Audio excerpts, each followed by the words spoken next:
Amen. Muli po magandang hapon po sa bawat isa. At sa aming mga bisita, magandang hapon sa inyo. Salamat na kayo ay kasama namin sa pagpupuri at paglilingkod sa Panginoon sa hapong ito. Amen. At naway masaya tayo at magising tayo sa hapong ito sa ating pagpupuri sa Panginoon. Bago yan, tayo po muna ay mananalangin. Lapit tayo sa Panginoon. Let us pray. Panginoon naming Diyos, dakila at makapangyarihan, kami po ay nagpupuri muli sa iyo, Panginoon, sa hapong ito. At danahin po namin ang inyong pong patnubay at gabay sa gawain po ninyo. Kayo pong siyang kumilos sa amin, banal na Espiritu. Kayo pong siyang manguna sa amin, banal na Espiritu. At naway kayo pong siyang aming mapupurihan at maitaas po sa hapong ito. Kayo pong kumilos, Panginoon, at dalangin po namin, banal na Espiritu, na kumilos ka sa wala pang kaligtasan, maligtas ang kaluluwa, at manampalataya sa inyo, magsisi sa kanilang kasalanan, at sa mga mananampalataya, naway mahamon kami, Panginoon, ang inyong pong salita sa hapong ito. Maraming salamat po, at binibigay po namin sa iyo lahat ng kapurihan, papurit pagsamba sa pangalan ni Jesus. Amen. Tayo po'y magawitan. Pagunahan tayo ni Brother Jovel. Let's sing Constantly Abiding and Faith is the Victory. Let's all stand please, mga kapatid. Amen po. Tayo po tayong lahat. Tayo po'y mahalig sa Panginoon.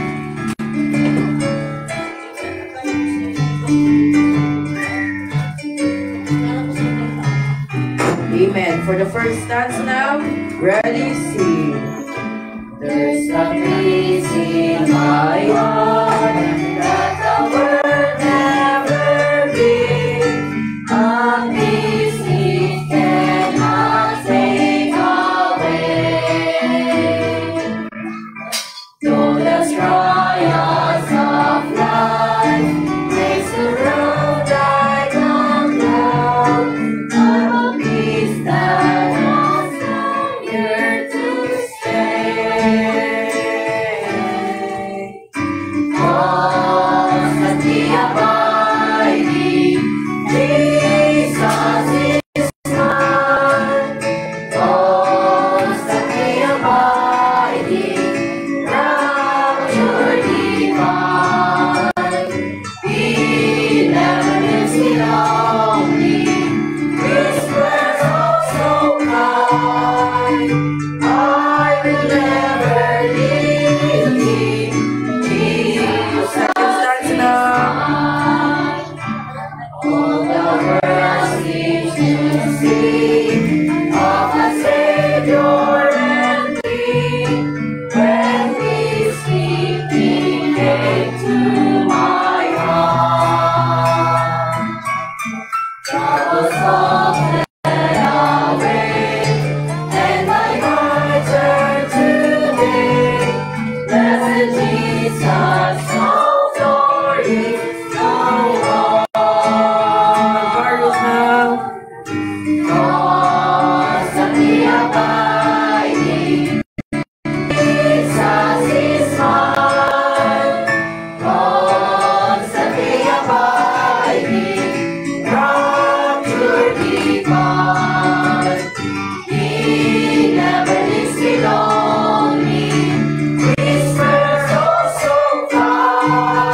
pa po kami. 159, faith is the victory. Amen.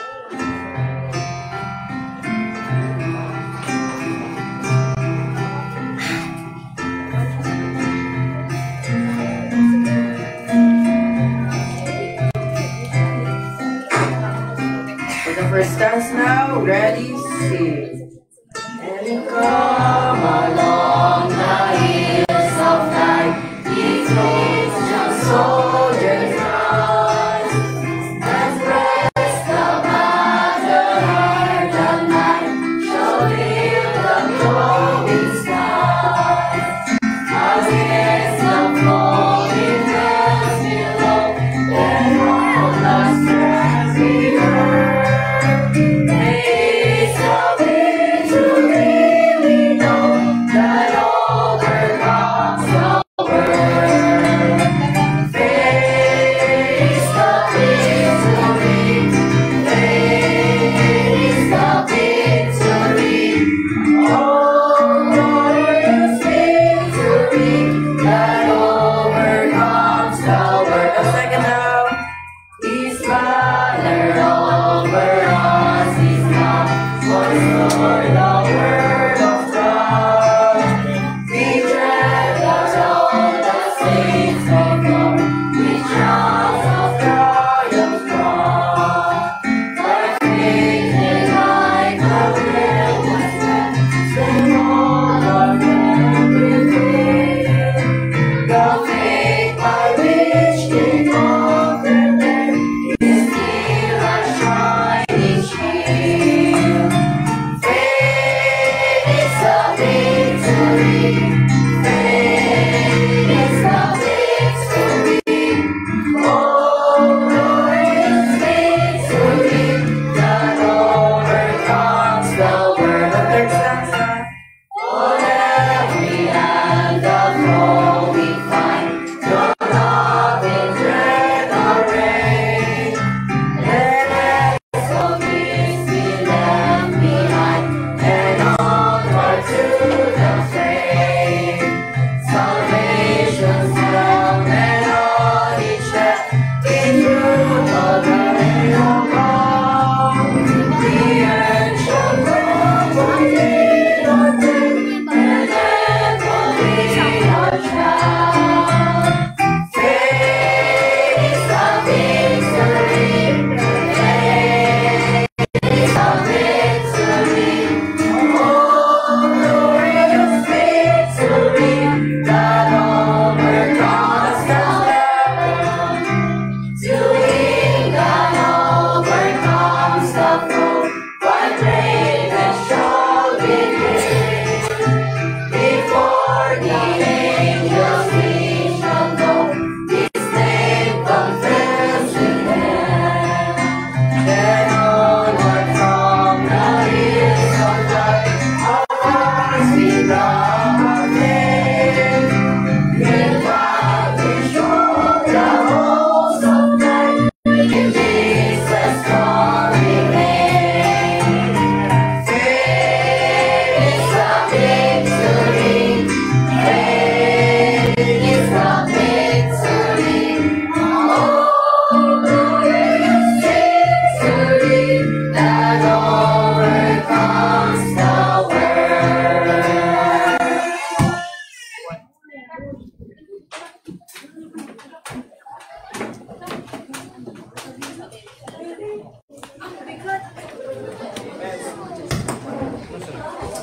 Men, salamat sa Panginoon sa ating pag-aawitan.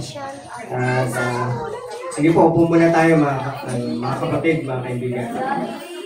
Mga minamahal namin bisita. Ayan, sa oras na ito. Okay.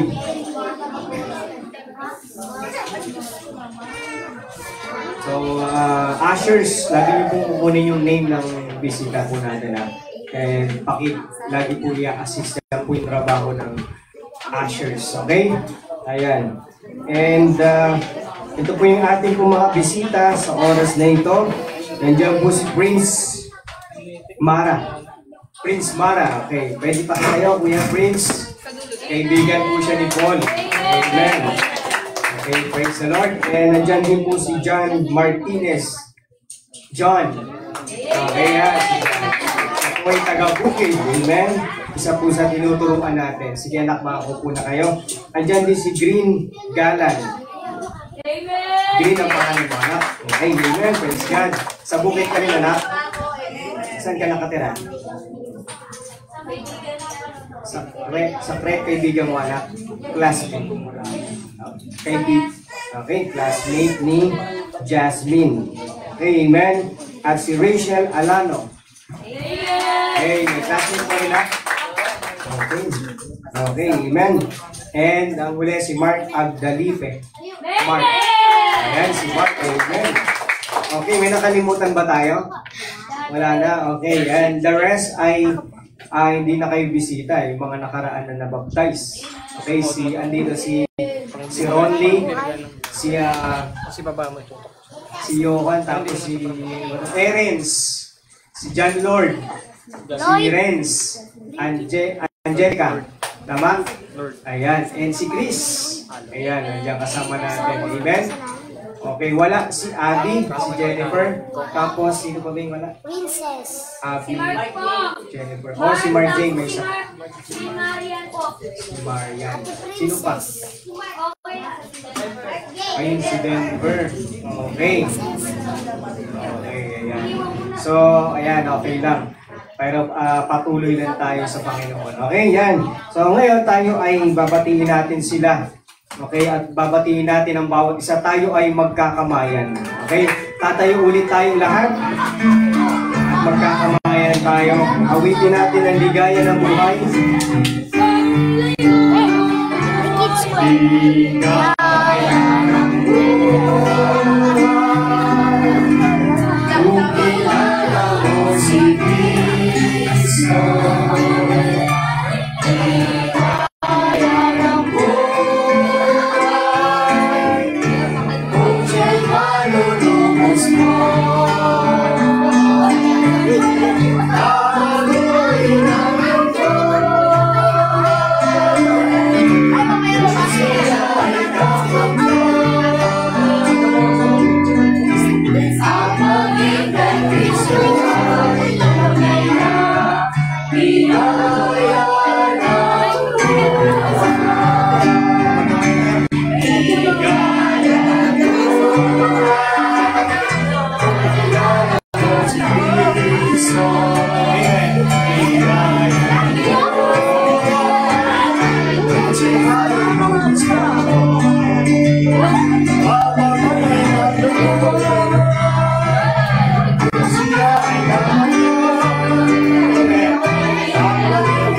Salamat sa Panginoon sa buhay ng bawat isa.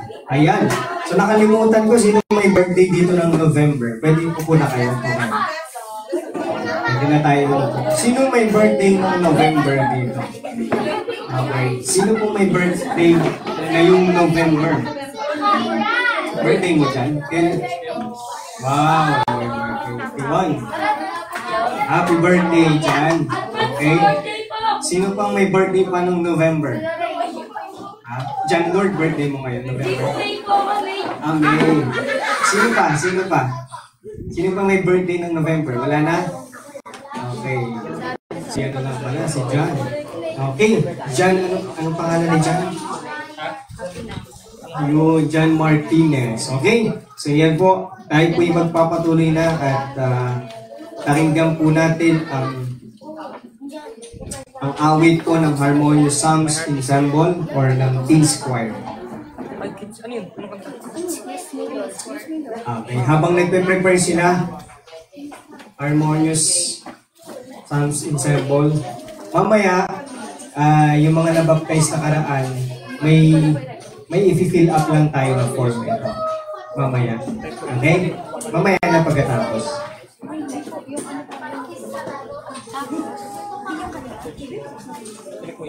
Okay, sige po.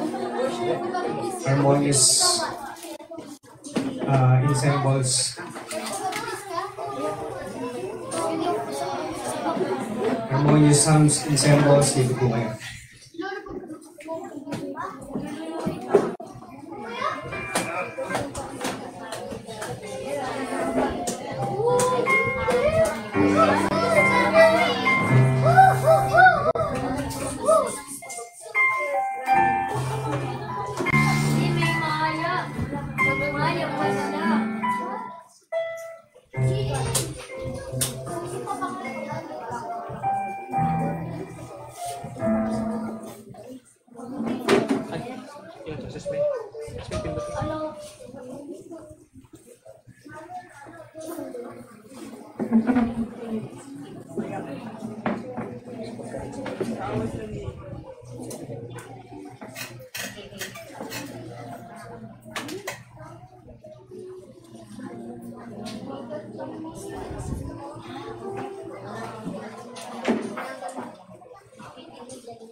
Life, Lord, to serve your people and follow you wherever you may be. Let everything I do be with my trust in you. Your faithful witness I will be.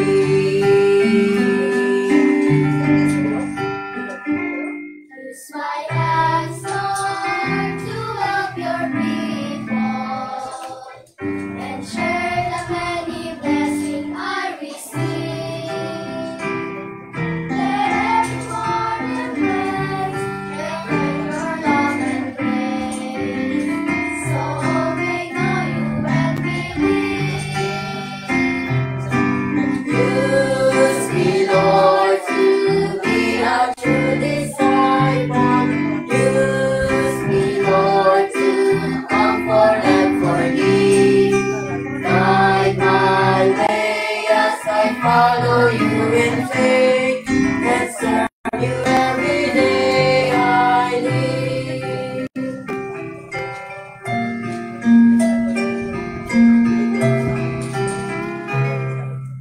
Take my life and let it be used to serve you faithfully.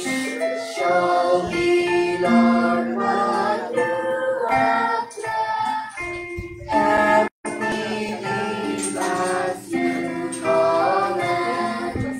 Help me live as you command.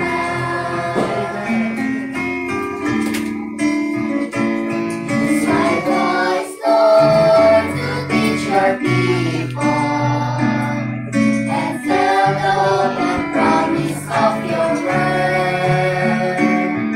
Let every song I raise resound in graceful praise to share my joy with all the world. Use me, Lord, to be a true disciple. Use me, Lord, to comfort and forgive. Guide my way as I follow you in faith and serve you every day I live. Take my life and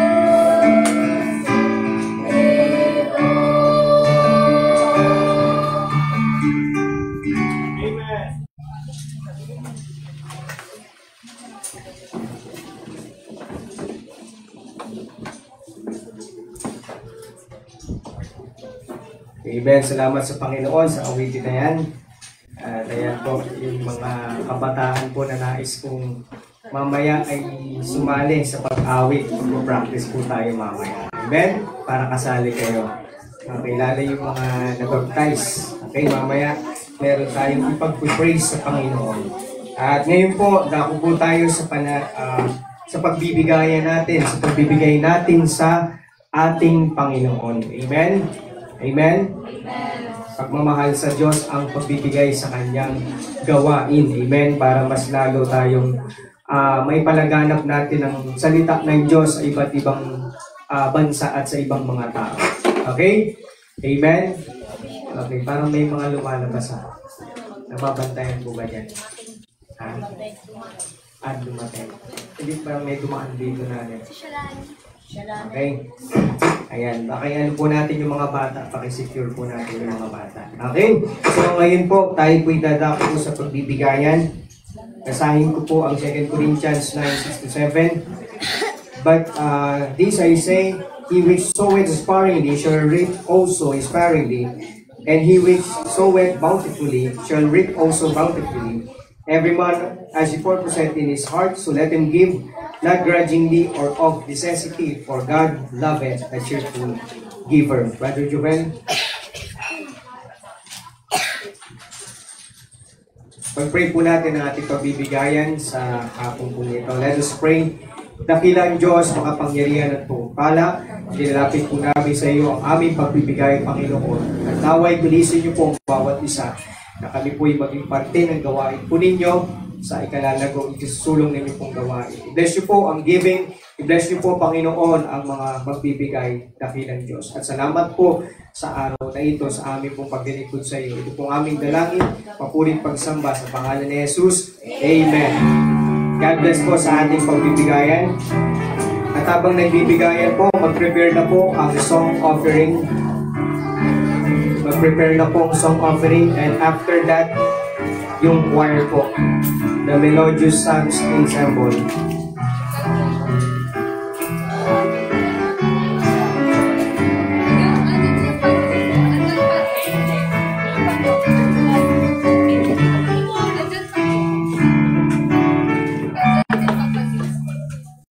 Pakinggan po natin ang song offering ni Sister Kim at ni Sister Jem.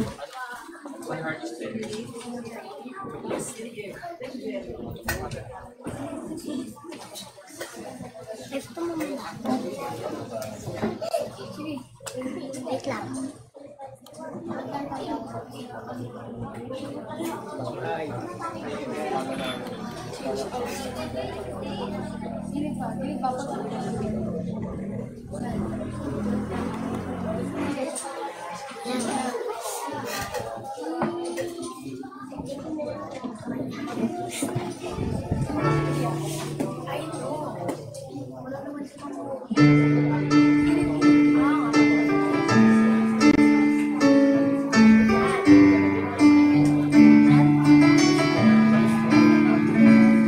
God was working on my heart.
my heart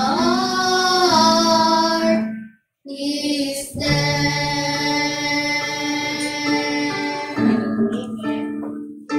Amen.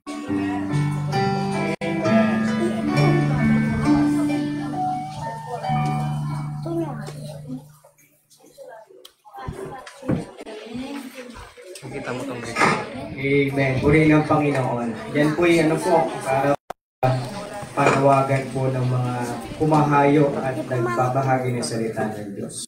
Amen? So ngayon po pakinggan po natin ang church choir o ang Melodious Psalms Ensemble.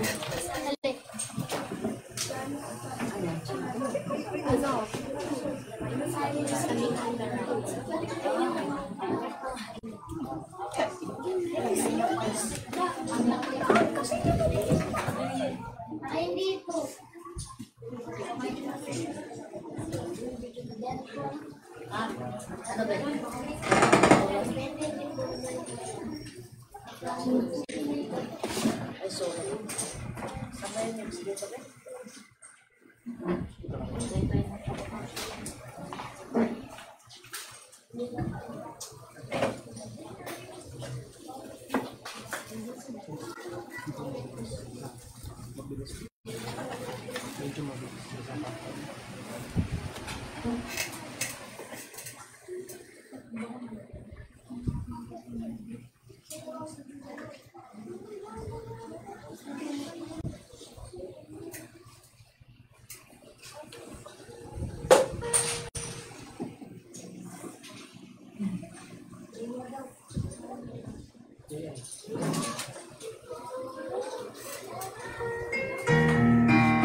Through my disappointment, strife and discontentment, I cast my every care upon the Lord.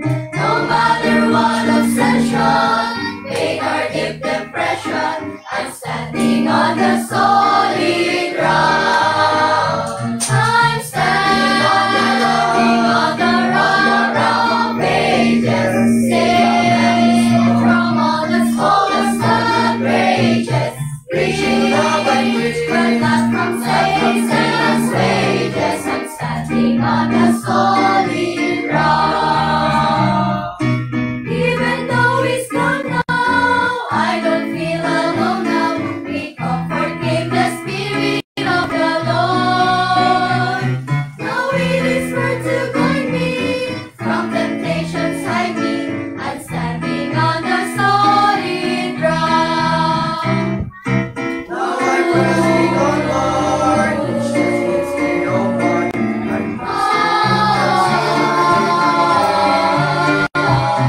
And closest our relation, remains this foundation. So on the solid rock I stay. I'm standing on the rock of ages, saved from all the storms that rages, reaching over which I fell from Satan's wages. I'm standing on the solid ground. I'm standing on the rock On the rock of ages, from all the smallest the bridges, reaching over which I fell from Satan's wages. I'm standing on the solid ground. I'm standing on the solid ground.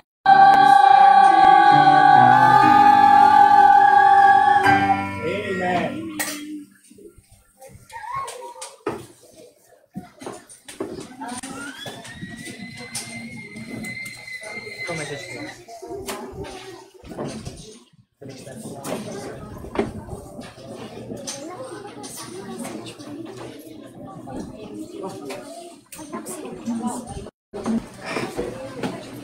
Amen. Ang isang taong may Kristo sa puso, ang isang taong may relasyon, kay Kristo, may pananampalataya kay Kristo, yan ay nakatayo sa bato. At ang batong yun ang Panginoong Jesucristo. Amen? We are standing on the rock. At yun po ay si Jesus Christ. Ibig sabihin sa bato, kailanman ay hindi malulubog. Okay? Hindi nakatayo sa buhangin, nakatayo sa bato. At yun ay si Jesus Christ. Amen? Kaya kung sa oras na ito, hindi ka pa nakatayo kay Kristo, wala ka pang kasiguraduhan kung sa langit pupunta ang iyong kaluluwa, this is the right time na magkaroon ka ng kasiguraduhan. Amen? At mamaya magkakaroon tayo ng invitation sa salvation o invitation sa kaligtasan. Kung hindi mo pa sigurado kung sa langit ka pupunta, mamaya we will pray, okay? At gagabayan ka namin. At ngayon, tayo po ay dadako na po sa ating pong pakikinig ng salita ng Diyos. Amen? Pakikinig ng salita ng Diyos. Kaya ihanda po natin ang ating mga sarili. Kung maaari po, ay wala na pong patayo-tayo. Pakinggan po natin ang iatid sa atin na mensahe ng ating tagapagsalita. Amen? Amen? At ang mensaheng ito ay galing sa Panginoon. Amen? Okay, at walang makikipagkwentuhan. Okay ba yun? Okay, wala makipagkwentuhan. Mamaya na makipagkwentuhan. Okay? At mamaya yung ating games, so mamaya natin gagawin. Kaya dapat ngayon ay oras ng pakikinig ng salita ng Diyos. Tama ba? Amen, mga bata. Okay ba yun? Okay, mga anak. Okay ba yun? Amen. Mahina. Ayan, okay, so ayan po, gusto ko makikinig po tayo sa Word of God. Pag ginalapit ka ng katabi mo, huwag mong pansinin. Okay? Dead mo lang, huwag mong papansinin. Kaya ikaw, kailangan makikinig ka ng salita ng Diyos. Okay, at ngayon, hindi na natin patatagalin. Tawagin na po natin tagapagsalita sa hapong ito, si Preacher Lex D. Tragura. Okay na? Amen.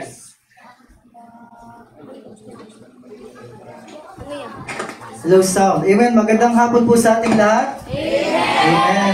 Tayo po ay mag-aaral po ng salita ng Diyos ngayon pong hapon na ito. And I hope and pray na para po sa ating lahat ito. No? Tayo pong lahat ay makaintindi dito. Tayo pong lahat ay may matutunan dito. Hindi lang po para sa mga bago, hindi lang po para sa mga matatagal na, kundi para sa atin pong lahat ang mensaheng ito. Kaya naman po ay pag-aralan po natin sa sabi ng Bible, atin pong intindihin, namnamin, no, parang isang masarap na pagkain. Pag kumain ka ng bulalo, hindi pwedeng ano lang. Dahil bulalo may buto, hindi mo nakakainin yung buto. Iba dyan, sinisip pa. Sinisimot-simot mo talaga. Kasi ganun ang salita ng Diyos. Dapat ninanamnam mo siya mula sa pinakamasarap hanggang sa may pinakamasakit na. Dapat ninanamnam mo yan. Kaya naman po ngayong hapon, tayo po tayong lahat. At buksan po natin yung ating mga Bible at pag-aralan po natin ang sinasabi ng salita ng Diyos na kailangan po nating gawin. No, okay? Open po natin yung ating mga Bible in 2 Corinthians chapter number 5 verse 17. Then right after po ng verse na yan, tatalon po tayo ng Philippians. Lagyan niyo po ng mark para hindi po kayo mahirapan. First is 2 Corinthians chapter 5. First verse po natin is 2 Corinthians. Sa mga wala pong Bible, pwede pong sa monitor yan. May nilagay din po sa monitor. Pero pwede din naman po kayong maki-share sa my Bible. Yan, tatabihan kayo ng mga may Bible. Una is 2 Corinthians chapter 5 verse 17. Then the second verse na babasahin natin is Philippians chapter number 3 beginning from verse 7 up to verse number 11. Nakita na po? Amen. Amen. Simulan po natin sa 2 Corinthians chapter number 5 verse 17. Andiyan na po kayo? The Bible says, therefore, if any man be in Christ, he is a new creature. All things are passed away. Behold, all things are become new. Sa Philippians chapter number 3, talon po tayo. Basahin po natin ng verse number 7 up to verse number 11. Nandiyan na po kayo? Amen. Philippians chapter number 3. Philippians, katabi po yan ng Ephesians. Kasunod ng Colossians. Ayan, Ephesians, Philippians, chapter number 3, verse 7 to 11. Nandiyan na po ang lahat? Basahin po natin yung King James Version ng sabay-sabay, verse 7. But what things were gained to me, those I counted loss for Christ. Yea, doubtless, and I count all things but loss for the excellency of the knowledge of Christ Jesus my Lord, for whom I have suffered the loss of all things, and do count them but damn, that I may win Christ, and be found in him, that having mine own righteousness, which is of the law, but that which is through the faith of Christ, the righteousness which is of God by faith, that I may know him, and the power of his resurrection, and the fellowship of his sufferings, being made comfortable unto his death, if by any means I might attain unto the resurrection of the dead. Amen. Tayo po lahat ay pumikit, yumuko at manalangin sa Panginoon. Panginoon namin Diyos na dakila, maraming salamat po Ama sa hapong ito na kami po ay makakapag-aral muli ng inyong salita. Dalangin namin Panginoon na kayo po ang siyang gumabay sa amin sa pamamagitan ng inyong banal na spirito. Huwag niyo po kaming iligaw Panginoon, kundi tulungan niyo kami na maunawaan ito. Huwag niyo pong hayaan na kami manangan sa aming sarili na siyang nagiging dahilan na kami po ay nalalayo sa inyo. Bagkus tulungan niyo po kami, itama sa aming pagkakamali at ilayo ang lahat ng gawa ng kaaway nang sa ganun ay makapag-focus po kaming lahat sa inyo pong salita. Dalangin ko Panginoon ang inyong pong paggabay, pagpapala sa hapong ito sa aming pong pag-aaral ng salita. Ibinabalik po namin lahat ng kapurihan, pagpapasalamat sa tanging pangalan ng Panginoong Jesus. Amen. Makaupo na po tayong lahat. At sa hapon pong ito, ang title po ng pag-aaralan natin ay All Things Are Become New. Ang lahat ay bago na. Mga kapatid, ang lahat po ay dapat bago na. Ang sabi po ng 2 Corinthians, yung binasa po natin kanina sa chapter 5 verse 17, therefore if any man be in Christ, ang linaw po ng sabi ng Bible mga kapatid, kapag ikaw daw ay na kay Kristo na, He is a new creature. So madalit sabi, nung ikaw ay tumanggap sa Panginoon, iba ka na daw. Hindi ka na yung dating ikaw. Hindi na ikaw yung dating si Ben. Si Ben dati, siya yung Ben na nakilala natin dati, hindi na daw siya yung Ben na makikilala natin ngayon. Na yung angel na kakilala natin dati, hindi na siya yung angel na kakilala natin ngayon. At mamaya pag-aaralan po natin, paano yung ikaw na kay Kristo ay biglang nagbago? Paano nangyari yun? Wala namang nagbago sa akin kay Alex, mas gumanda lang naman ako nung nagsuot ako ng dress. Mas pumogi lang naman ako ng konti nung nag-follow ako. Kaya na, inaasar si sino ba yun? Si Erin, sinakasal kanina, ang ganda kaya ng suot niya. Ang ganda ng suot, pampapasturin. Ang ganda kaya ng suot niya, tapos inaasar siya. Ayun yung sinasabi natin kay Iba, mamaya papalawakin po natin yan. Sa mas mababaw na paraan, yung maintindihan po nating lahat. Ano po? At sabi ba dito, kapag ikaw ay na kay Kristo na, hindi ka na yung dating nilalang, kundi bago ka na. All things are passed away. Yung mga lumang katangian mo na meron ka ay lumipas na. Yung mga dating ginagawa mo ay dapat daw wala na. Behold, all things are become new. Amen. Yung mga ngayon na makikita sa iyo, dapat daw iba na. Dapat bago na. Ngayon tignan po natin yung sinasabi ng Philippians chapter number 7 verse 11. Paano pong si Apostle Paul inadapt niya yung all things are passed away and all things are become new. Amen. Paano pong inadapt ni Apostle Paul yung pagiging isang bagong nilalang? O tignan po natin kasi baka mamaya malito tayo. Baka isipin natin ay Kristiyano na ako. Kailangan katulad ko si Kristo. Siya ay nagpapako sa krus, magpapako din ako. O hindi na tama, mali na yung pagkakaintindi natin. No, sinabi ng Bible, si Jesus Christ umakyat sa langit, no, ika-third day niya, nung siya ay namatay sa krus. Baka mamaya magpakamatay yung iba, baka mabuhay din sila. Maling pagkakaintindi po. Pag-aralan po natin, ano yung sinasabi ni Apostle Paul na ginawa sa kanya ng Panginoong Hesus nung siya ay naging bagong nilalang. In verse number 7, but what things were gained to me, those I counted loss for Christ. Unang bagay po na ginawa niya ito. Na-realize niya na yung mga bagay na mayroon siya dati, ay inaangkin niya ng kawalan nung siya ay nakikristo na. Anong ibig sabihin ng Kuya Lex? Si Apostle Paul po, kasi mga kapatid, siya po ay isang mayaman. Siya po ay isang matalino. Siya po ay tabos ng pag-aaral ng college sa panahon po natin ngayon. Siya po ay isang lawyer. Nung siya ay naging kay Kristo na, ang tingin niya na sa mga bagay na yun, basura na. Ang tingin niya na sa pera, basura na. Ang tingin niya na sa degree niya, basura na. Ang tingin niya na sa pagiging tanyag niya sa mga tao kasi kilala siya na pinakamatalino ay isa sa mga matatalino basura na para sa kanya. Now in verse number 8, ano pang sabi niya? Yea, doubtless, and I count all things but loss for the excellency of the knowledge of Christ Jesus, my Lord. The moment na naniwala siya kay Jesus Christ, na siya yung tagapagligtas, na siya ay namatay sa krus para iligtas siya, na meron palang langit, ang sabi niya ay yung mga bagay na tutunan ko, baliwala pala. Baliwala pala yung yung tectonic plates. Alam mo, tectonic plates yun, di ba, sa science? Yung may iba't ibang may slide, may angat, may bumababa. Baliwala pala yun, sabi. Kapag usapin daw ng Bible, yung lahat ng nalalaman natin, baliwala. Baliwala lang daw pala yung mga yon. Sa pagdating sa knowledge natin sa Panginoon, Jesucristo na tagapagligtas, baliwala daw po ang lahat ng iyon. For whom I have suffered the loss of all things, and do count them but dung. Kita po ninyo, binabaliwala lang niya lahat ng iyon, that I may win Christ. Nang sa ganun, magtagumpay siya bilang isang nakay Kristo na. So, ibig sabihin mga kapatid, kung tayo po ay nakay Kristo na, hindi na to battle na kung paano tayo magiging kilala sa mundo.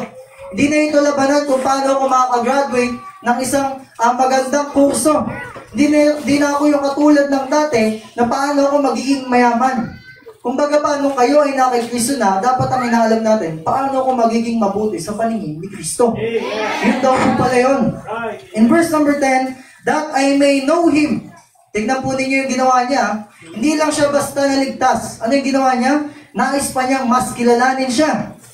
And the power of His resurrection. Inalam niya kung paano siyang nabuhay muli. Pwede ba na yung tao mabuhay muli? Hindi. Kaya nalaman niya na nasa kanya talaga yung tunay na kaligtasan. Kasi nalaman niya na siya ay tunay na Diyos. And the fellowship of His sufferings. Yung mga paghihirap na meron si Kristo ay hindi pala baliwala. Kumbaga pa kung isipin natin ito ay mahirap, ito ay pasakit, pero ang sabi niya, para lang daw itong fellowship. Dapat ina-endure mo siya ng may kasiyahan. Naiintindihan mo yung bawat detalye kung bakit nangyayari yun. Ganun daw po yung ating pagiging isang bagong nilalang. Being made comfortable unto His death. Yung meron ka ng pagkakampante na siya ay namatay, hindi lang dahil sa namatay siya, kundi para sa iyo. Meron daw kamatayan dahil para maligtas tayo. At ang sabi ng verse 11, if by any means I might attain unto the resurrection of the dead. Mga kapatid, yung pagiging new creature natin, bagong nilalang natin, tinitignan na natin kung paano tayo muling babalikan ng Panginoon para ibaon muli sa kamatayan na mangyayari sa atin. At mga kapatid, yun po yung bagong nilalang na ikaw. Meron pala tayong inaasahang isang bagong pangyayari sa buhay natin at yan po yung ipag-aaralan natin ngayon pong hapon. Bilang mga bagong mananampalataya, bilang mga matagal nang mananampalataya, ano na dapat ako ngayon? Ano na dapat yung nakikita sa akin ng mga kapitbahay ko? Ano na dapat yung ginagawa ko bilang isang Kristiyano? Kaya naman pakinggan po natin yung sinasabi ng Bible sa atin. On point number 1, ang sabi po ng Bible sa atin, being all things are become new, so I am now a disciple. Mga kapatid, kung nung kayo po ay nakakilala na sa Panginoong Hesus, yung mga bagong mananampalataya, yung mga ilang taon nang mananampalataya, kayo po ngayon ay disipulo na ni Kristo. When we say disciple, the root word of that word is discipline. Meron na dapat naayos sa buhay mo. So alam mo yung mga maling bagay, ngayon na disciple ka na ni Christ, dapat alam mo na paano itama yung mga bagay na yun. Tingnan po natin yung sinasabi ng Luke chapter 14, verse 33. Ang sabi po dyan, so likewise, whosoever he be of you that forsaketh not all that he hath, he cannot be my disciple. Na yung pagiging isang disciple daw ay yung paglimot sa kung ano yung mga meron ka. Halimbawa, meron kang maraming kaibigan.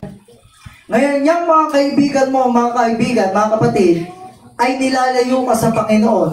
Hindi ka pwedeng maging disciple ng Diyos kung para sa kanila, hindi mo sila maiwan. Ang sabi ng Bible sa atin, bilang isang bagong nilalang, dapat daw lagi ko nang unahin si Kristo.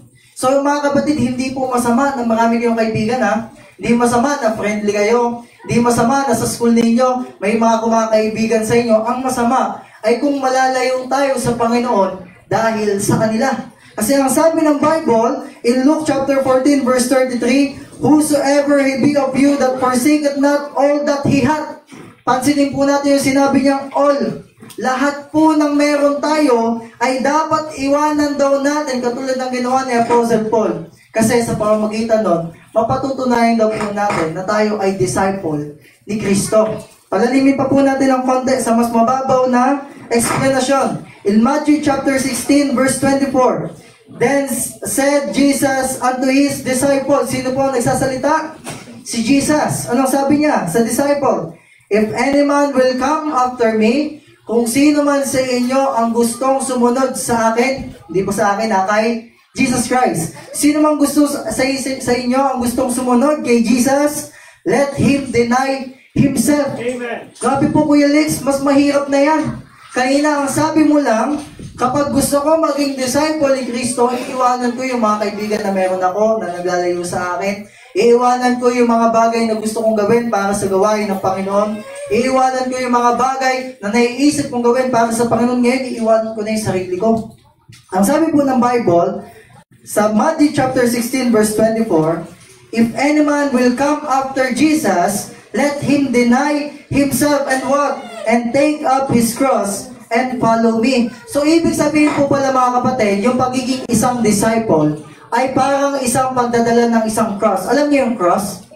Ano yung cross? Ayun, didrawing niya yung cross. Yan yung cross po, ayan yung sumisimbolo na kung saan si Jesus Christ ay pinako sa cross. Alam niyo po ba yung cross na pinagpakuha ni Jesus Christ ay mas malaki pa sa kanya? Mas mataas sa kanya? Mas mabigat sa kanya? Anong ginawa niya sa cross na yun? Binuhat po niya.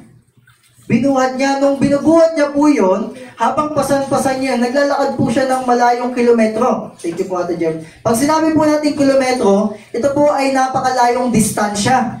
Imagine po ninyo mula Bagong Silang hanggang SM. Malapit po o malayo? Malayo. Imagine po ninyo, meron kayong dalang cross na mas malaki sa inyo, na mas mabigat sa inyo, pasan-pasan nyo siya mula dito hanggang SM. Kakayanin nyo kaya? Napakahirap po. At ang sabi ng Bible sa atin, kung ikaw daw ay nakay Kristo na at bago ka nang nilalang, para ka daw isang tao na may pasan-pasan na cross. Ganun po pala kahirap ang maging isang disciple.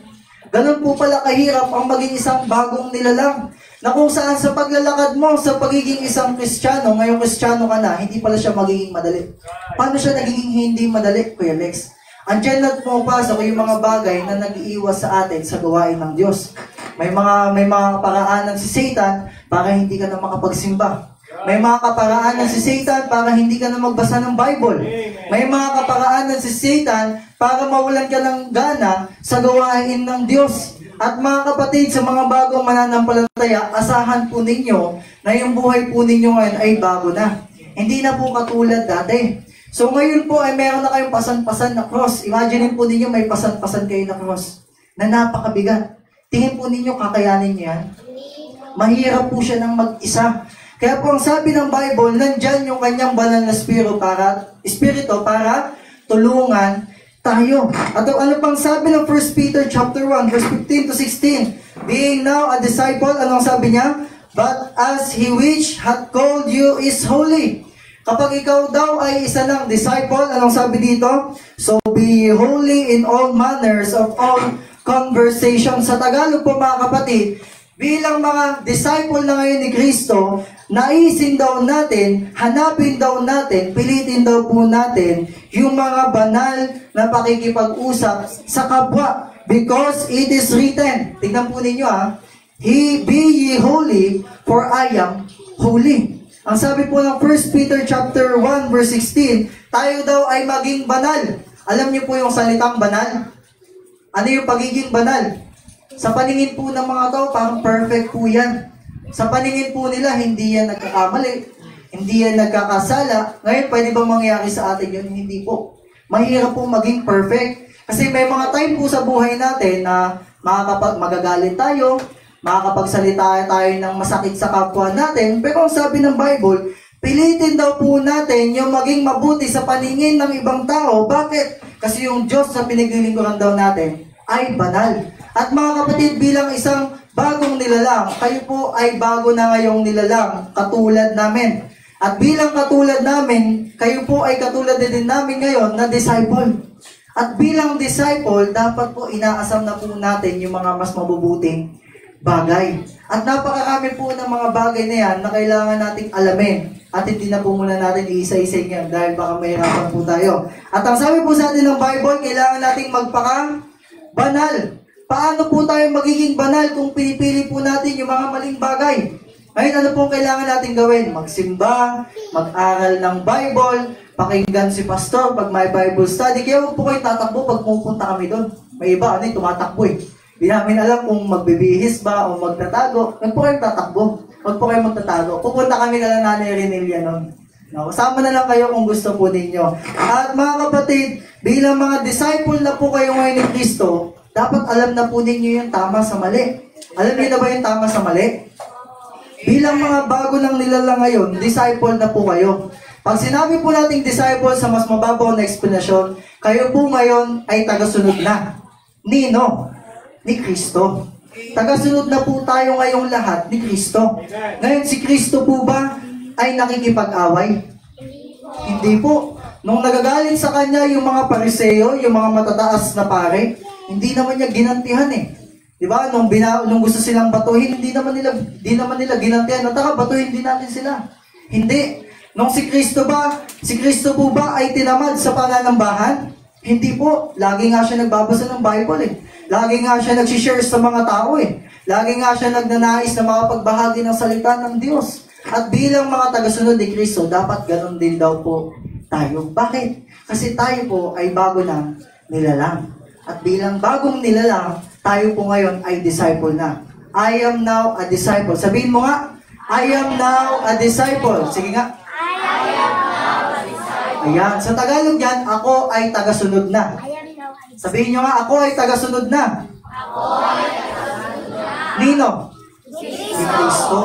Tayo po ay tagasunod na ngayon ni Kristo. Kaya lahat ng naiisip nating mabuti na ginawa ni Kristo, dapat gayahin po natin. Yung mga mali pong nakikita natin, dapat iniiwasan na natin. Kasi si Kristo po ay umiwas sa mga mali. At ginawa po niya kung ano yung mga tama. Kung ano lang yung tama. Now, we are new creature. All things are become new. All things are become new. Number 2, I am now justified. When we say justified, mga kapatid, basahin po muna natin yung 1 Corinthians chapter 6, verse 11. Ano po ang sabi ng Bible? And such were some of you, but ye are washed. Ano daw po tayo? Hinugasan na. Sa Tagalog po ng wash ay hinugasan. But ye are sanctified. But ye are justified in the name of what? The Lord Jesus, and by the Spirit of God. Tayo daw po ay hinugasan na. Tayo daw po ay pinapaging banal na, sanctified. Ibig sabihin, nung ikaw dati ay ganito, madumi, madunges, may sipon-sipon dito, may pawis-pawis, no, hindi ka na daw dating ganon. Inayos ka na daw ngayon, Nino? Ni Jesus Christ ng Diyos. At ang sabi dito, sa pamamagitan ng Espiritu ng Diyos. So, nasa sa inyo pala ngayon ng Espiritu ng Diyos. Nung tayo po ay naging Kristiyano na, nung kayo po ay nagpabaptize, sumanggap sa Panginoong Hesus, doon po pumasok yung pagiging isang bagong nilalang. Pagiging isang bagong ikaw. Kasi kayo po, nung tinanggap po ninyo ang Panginoong Hesus, doon po pumasok yung justification na tinatawag. Ngayon kay Alex, ano po yung justification? Ang sabi po ng Google, ang justification daw po is declaring or being made righteous in the sight of God. Pag sinabi po natin being righteous, malinis ka na, maayos ka na, wala ka ng sala sa paningin ng Diyos. Imagine po ninyo yan, kung ano-ano pong kasalanan yung ginagawa natin, pero nung tumanggap pa sa Panginoong Hesus, nawala na sa paningin niya ng Diyos.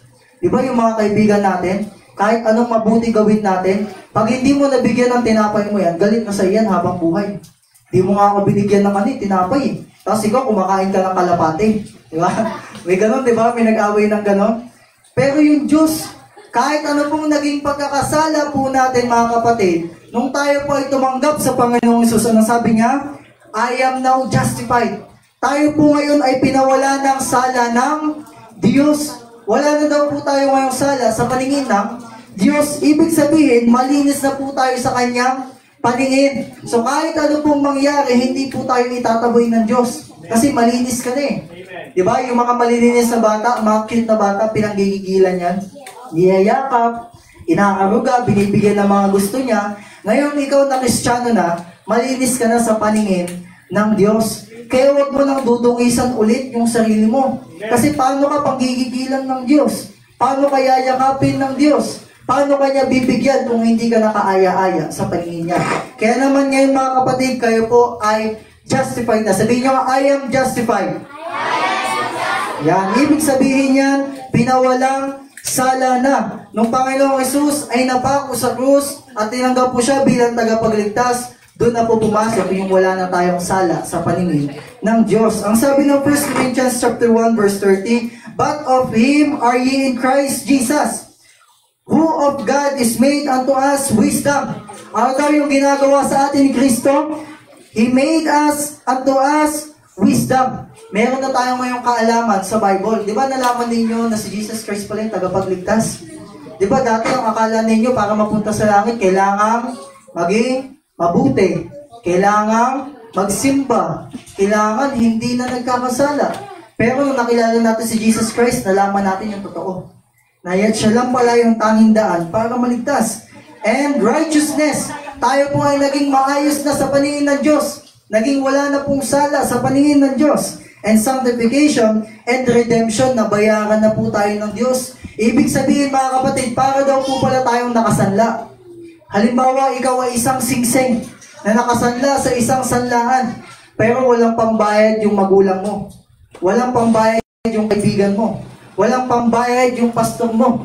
Kaya naman ang nagbayad sa'yo ay si Jesus Christ. Siya yung nag-justified sa atin.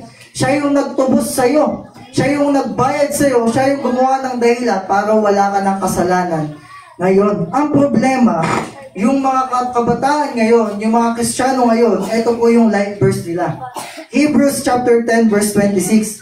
Ang sabi po dito, for if we sin willfully after that we have received the knowledge of the truth, there remaineth no more sacrifice for sin. Nakakalimutan na po nila yung verse na ito. Ang ginagawa po nila ay nalinis na ako ni Jesus Christ. Ay pinapaging banal na ako ni Jesus Christ. Ay sa langit na ako mapupunta, sabi ni Jesus Christ, sabi ni Pastor sa Bible. Kaya okay lang na gumawa ako ng kasalanan. Mali po. Hindi po tama yan. Kasi ang sabi po ng Bible sa atin, we are now justified. Bakit? Kasi po tayo ay bago nang nilalang. At bilang isang bagong nilalang, hindi ka na katulad dati na kung ano-ano yung ginagawa mo sa buhay mo. Kung ano-ano yung gusto mo lang gawin. Ngayon, bilang bago nang nilalang, ang gusto mo yung kung ano-ano yung nakasulat sa Bible. Amen. Kaya nga, di ba, tanong tayo ng tanong, Pastor, tama po ba yung ganitong bagay na to? Pastor, okay lang po ba na sumama ako sa ganito? Pastor, okay lang po ba to? Bakit? Kasi gusto po nating alamin kung ano na po yung tama ngayon. Kasi tayo po ngayon ay bago nang nilalang. At tayo po ngayon ay pinawalang sala na ng Diyos. Sa madalit sabi, pinag-ayos po tayo ni Jesus Christ. Para halimbawa magkaaway si Angel at si Erens. Ngayon, hindi sila magkausap kasi nga magkagalit sila eh. At ang naging daan nila para magkabati sila, si Ben. Sabi ni Ben, Angel, sorry na daw, sabi ni Erens. Sabi naman ni Ben kay Erens, Erens, sorry na daw, sabi ni Angel. Paano siyang ganon? Hindi natin kaya makipagkasundo sa Diyos. Kaya naman ang ginawa ni Jesus Christ, siya ay bumaba mula sa langit at nag-anyong tao. Anong ginawa niya sa cross? Siya ay nagpapako sa cross nang sa ganun makapag-usap tayo sa Ama. Sabi niya sa Ama, Ama, patawarin mo na sila. Kasi meron silang nagawang kasalanan sa iyo. At kinausap nila tayo isa-isa sa Espiritu. Angel, Erens, Mark, Johan, no, kinausap niya isa-isa. John, mag-sorry ka na sa Diyos. Kasi gusto ng Diyos na bumalik ka na sa Kanya. Ganun po kasimple yung justification na gusto mangyari sa atin ng Diyos. Nais po ng Diyos, mga kapatid, na wala na tayong sala sa paningin ng Diyos. Ngayon, pwede po ba yun na hindi na tayo nagkakasala? Mahirap po siyang gawin, mga kapatid. Mga bagong mananampalataya at mga matatagal ng mananampalataya, mahirap po maging perfecto. Kaya huwag niyo pong uhusgan yung sarili ninyo na nagkasala ako, hindi na parapat dapat sa Diyos. Mali po yun. Ang sabi po sa atin ng Bible, kailangan lang natin i-confess yung ating mga kasalanan at tapat siya na patatawarin tayo. Kaya naman ang kailangan natin gawin, humingi ng tawad sa Diyos. Anumang kasalanan yung ating nagawa, ihingi natin ng tawad sa Diyos. Ngayon, kung meron po tayong kasalanan sinasadya natin, well, pagbayaran po natin yung sa langit. Paano po? In the third point, I am now looking for the things to come. Ano po yung mga pagbabayaran natin sa langit? Ito po yung mga bagay na makikita natin sa hinaharap. Ano po ito? In Philippians chapter number 3 verse 20, for our conversation is in heaven. Ano na dapat yung pinag-uusapan natin? Patungkol na sa heaven, patungkol na sa langit. From whence also we look for the Savior and the Lord Jesus Christ. So bilang bagong nilalang, bilang bagong Kristiyano, bilang tumanggap sa Panginoon, dapat daw ang tinitignan natin ngayon yung Diyos. Dapat daw excited ka na. Ano kayang meron sa langit? Makikita ko kaya doon si Jesus Christ na may butas yung kamay? Makikita ko kaya yung ibang tao doon? Makikita ko kaya yung classmate ko doon? Makikita ko kaya yung kaibigan ko doon? Kasi mga kapatid, yung pagtingin sa mga mangyayari sa hinaharap, yung nagbibigay sa atin ng excitement. Ngayon, kung ikaw yung klase ng Kristiyano, yung klase ng mananampalataya na hindi mo iniisip kung anong meron sa langit, diyan na po pumapasok yung buhay natin na nawawalan na tayo ng gana sa gawain ng Diyos. Bakit? Kasi hindi po natin sinusubukan tignan kung ano po yung meron sa langit. Ano po ang sabi ng Matthew chapter 5 verse 12 sa atin? Rejoice and be exceeding glad. Sa Tagalog, magalak kayo, matuwa kayo, magsaya kayo, nang may malubhang kagalakan. For great is your reward in heaven. Ito na po yung sinasabi ko kanina. Sa langit daw po, bilang isang bagong nilalang, bilang mga naligtas na, ang sabi ng Bible sa atin, meron daw po tayong reward sa langit. Kuya Lex, ano po yung reward? Walang hanggang buhay yan. Isa na yan sa natanggap natin, walang hanggang buhay. Pero sa langit, alam niyo yung medal? Alam niyo yung medal? Ano yung itsura ng medal? Bilog. Anong kulay niya? Gold! Yellow. Gold. Gold. Nakakita na kayo ng singseng? Na gold? Nakakita na kayo ng corona na gold? Anong itsura ng corona? May ganun-ganon. May mga bato siya, di ba, na nakadikit? Maganda ba siya tignan o pangit? Maganda. At ang sabi ng Bible sa atin, dapat daw po tayong tumingin sa mga bagay na yun sa langit. Bakit? Kasi meron daw po kayo doon sa langit. Imagine mo, wala kang ginto dito sa lupa. Di ba, ngipin lang yung ginto natin? Di ba, ngipin lang. Pero sa langit, meron daw po tayong gold. Gold na singsing, gold na kwintas, gold na corona, at ibibigay daw yun sa atin ng Diyos. Kaya yun, meron ka daw nun sa langit. Yung ay kung magiging tapat kang lingkod ng Diyos. Kasi kung gagawa ka ng kasalanan, kung gagawa tayo ng mga sinasadya nating kasalanan, ang sabi ng Bible sa atin, for so persecuted they the prophet which before you. Yung mga naunang mananampalataya, mayroon na sila nun. Kaya kung ikaw na Kristiyano, gumagawa ka ng kasalanan, yung mga bagay na mayroon ka sana ay tatanggalin sa atin ng Diyos. Imagine mo yun. Meron ka sanang medal, Kuya John. Meron ka sanang medal, Kuya Renren.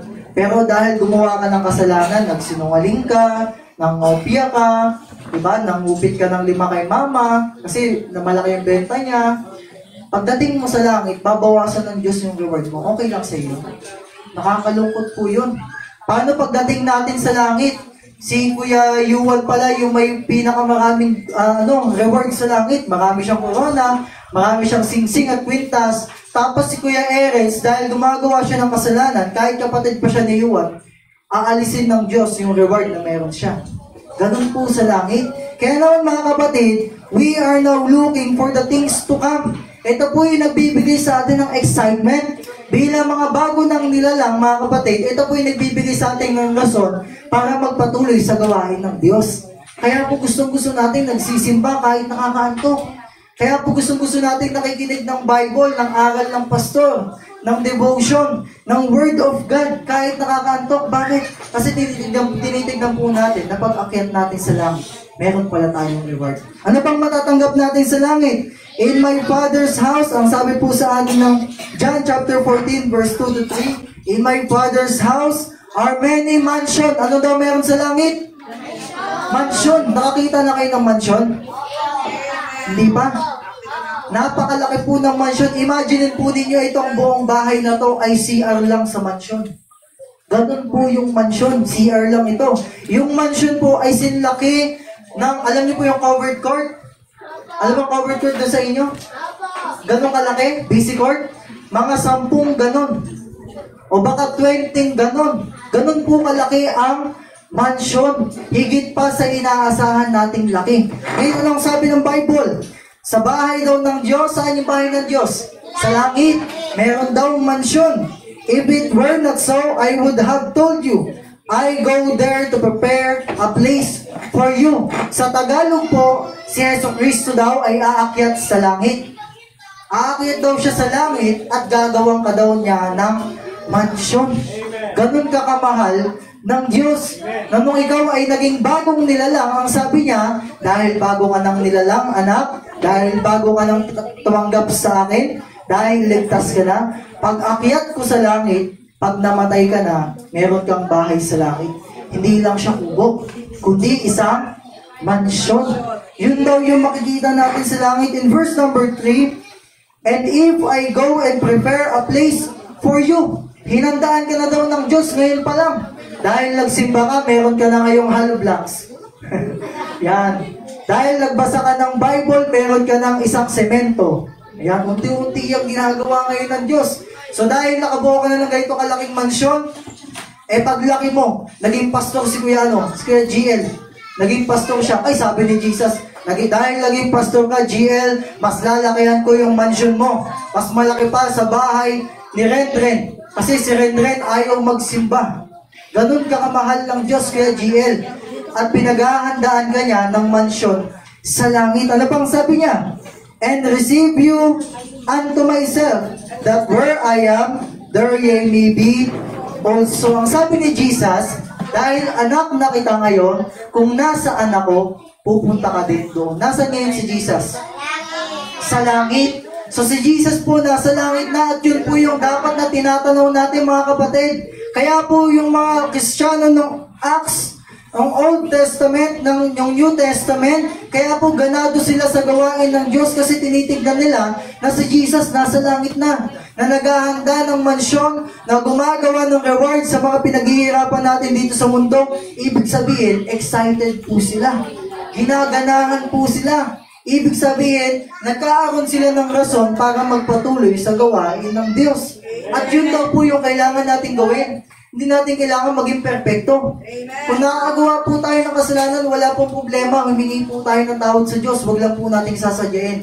Ang kailangan daw po natin gawin ay tignan kung ano yung gustong gawin sa atin ng Diyos. Ano yun? Tignan natin kung ano yung nasa langit. Tignan daw po natin ano yung matatanggap natin sa langit. Bakit? Kasi kapag nagkaroon po tayo ng thinking, ng wisdom patungkol sa langit, nagkakaroon po tayo ng paghahanda para sa tatanggapin natin sa langit.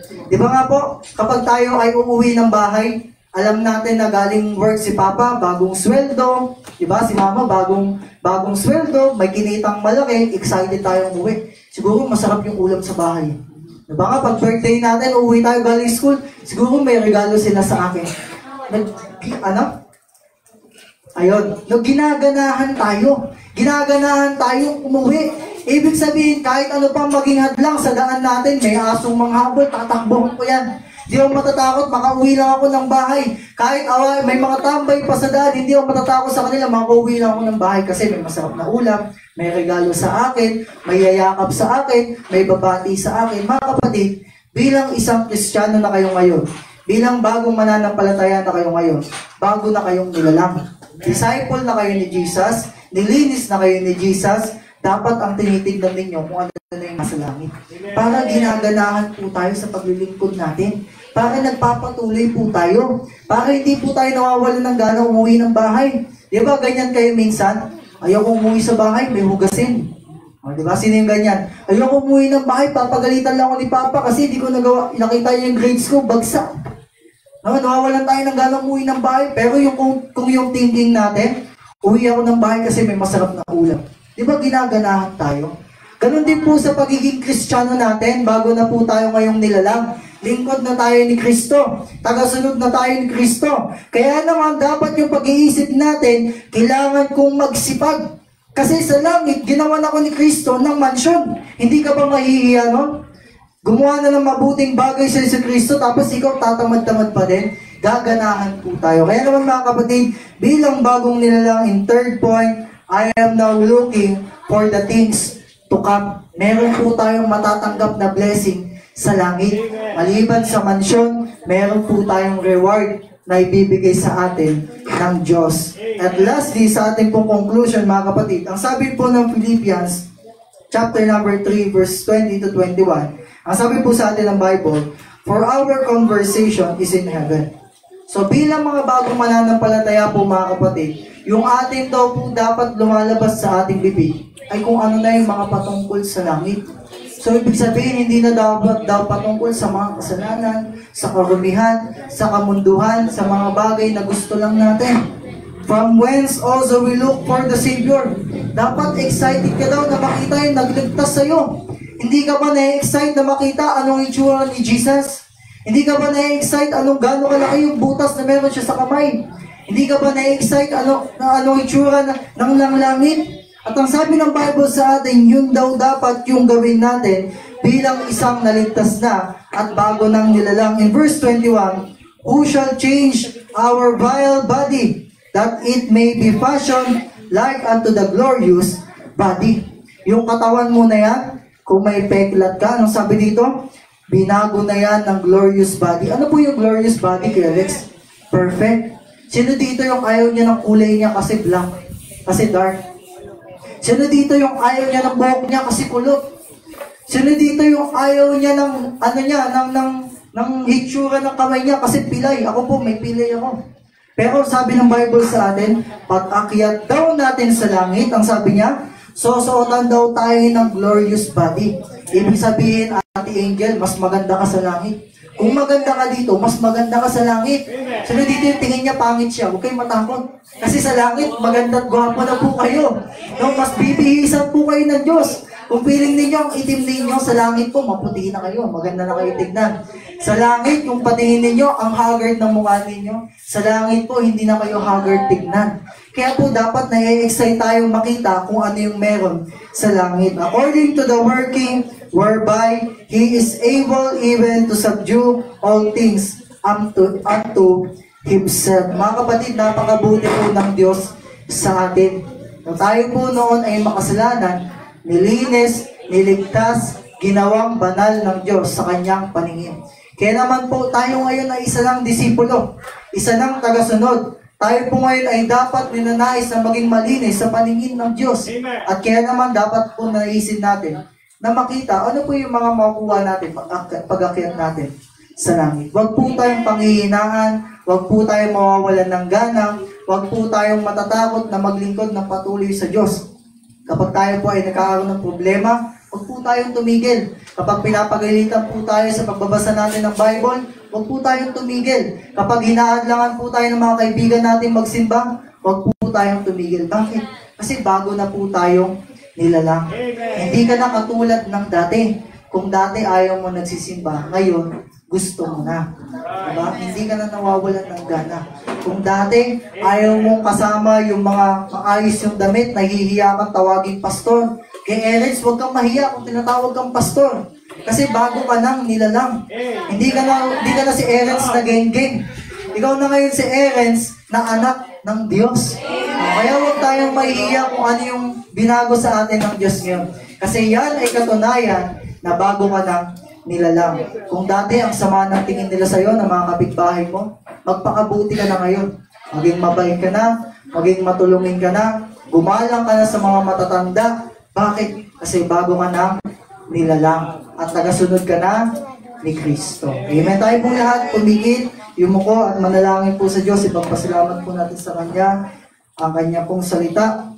Panginoon namin Diyos na dakila, maraming salamat po Panginoon sa hapon pong ito na amin pong nalaman, natunghayan ang inyo pong salita na kami po pala ay hindi lang basta bagong nilalang, kundi meron po kayong pamantayan na dapat nakikita sa amin, Panginoon. Salamat po sa buhay ni Apostle Paul na siya nagbigay ng example sa amin na kami po ngayon ay isa na ninyong tagasunod, na kami po ngayon ay inyo po nang nilinis sa paningin ng Diyos At kami po ngayon ay dapat nang tumitingin sa mga bagay na ipagkakaloob niyo sa amin, sa pagbabalik namin, sa pag-akyat namin sa langit. Salamat po, Panginoon, sa inyo pong salita na siyang pinahirap niyo po sa amin, ipinagkaloob niyo po sa amin.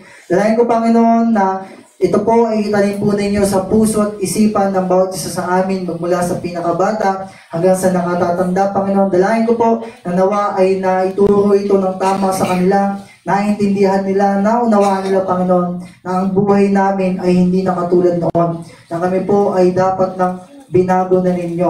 Dahil ito po ay isa sa mga requirements ninyo upang patunayan namin na kami po ay binago na ninyo at hindi na kami katulad ng dati. Salamat po, Panginoon, sa inyo pong pag-ibig, pag-abay, pag-aawaan sa amin, Panginoon. Dalayan ko, Panginoon, na pagkalooban niyo po kami muli ng patuloy na pag-ibig sa mga darating na araw. Dalayan ko po, Panginoon, na ang mga kabataang ito ay patuloy po ninyong gabayan, tulungan, lukubin ng inyong mapagpalang kamay na magpatuloy sa inyo pong gawain. Dalayan ko, Panginoon, na nawa, may natutunan po ang bawat isa sa amin. Naging blessing nawa ito, Panginoon. Binabalik po namin ang lahat ng kapurihan sa tanging pangalan ng inyong anak si Jesus. Amen.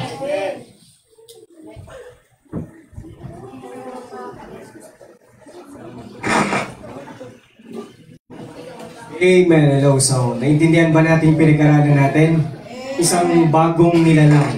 Amen?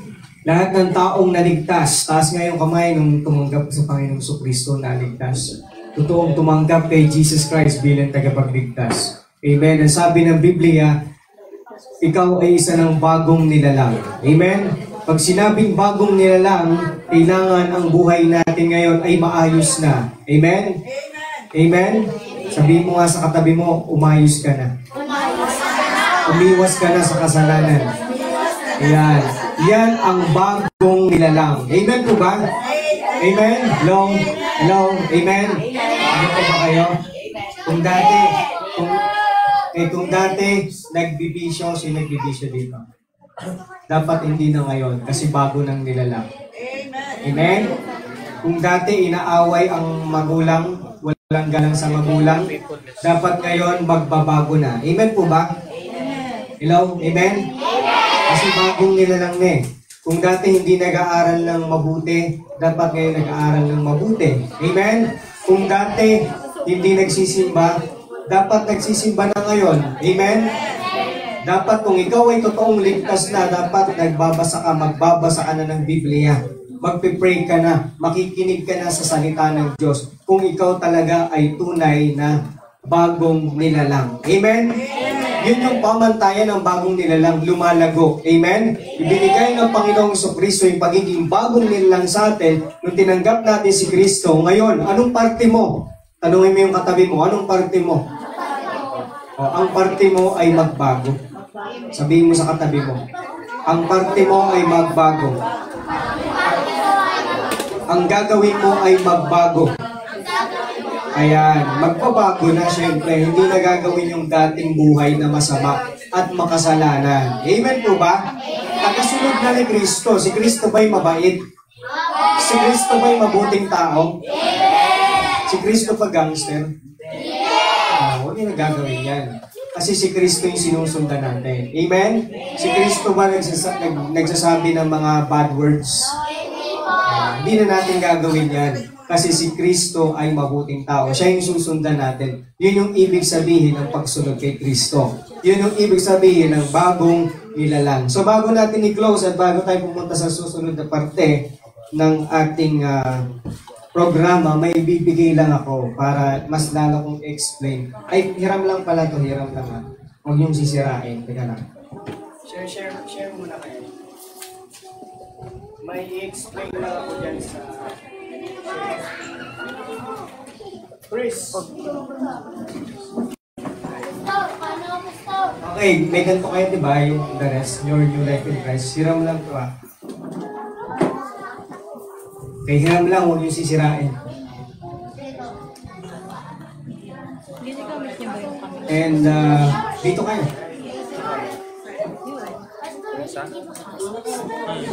Okay, may share lang ako dyan saglit. Dalawang verse lang may share lang ako. Okay, tapos mamaya may i-divide natin sila pagkatapos ng fellowship ha. Ay, pagkatapos na ito pala. Okay. I-divide lang natin sila sa ilang group.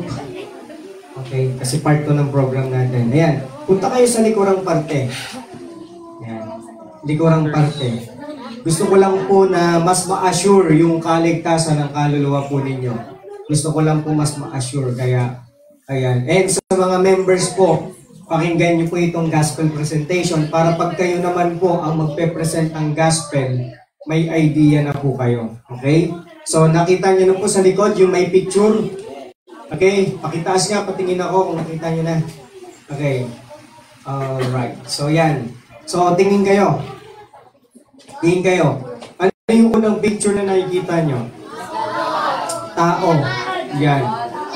Ang tao, ang sabi dyan, dahil sa kasalanan, nahiwalay sa nahiwalay. Nahiwalay tayo sa Diyos, sabi ng Romans 3:23, sapagkat ang lahat ay nagkasala at hindi nakaabot sa pananatili ng Diyos. At dahil nahiwalay tayo sa Diyos, merong kabayaran ang kasalanan na yon. Ang nagpahiwalay sa atin sa Diyos ay ang kasalanan. Sabi mo nga, ang nagpahiwalay sa atin sa Diyos ay ang kasalanan ni Adan at Eva na namana natin. Naintindihan nyo?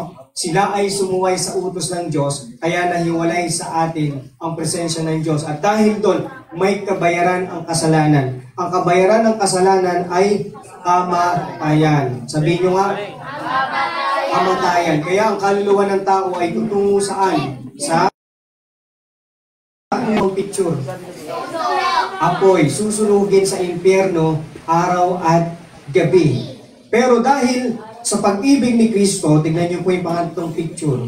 Ano po yung nakikita niyo sa picture? Si Kristo yung nasusunog, pero hindi siya nasunog. Ang ibig sabihin nun, si Kristo yung nagdusa para sa atin. Ano nangyari kay Kristo?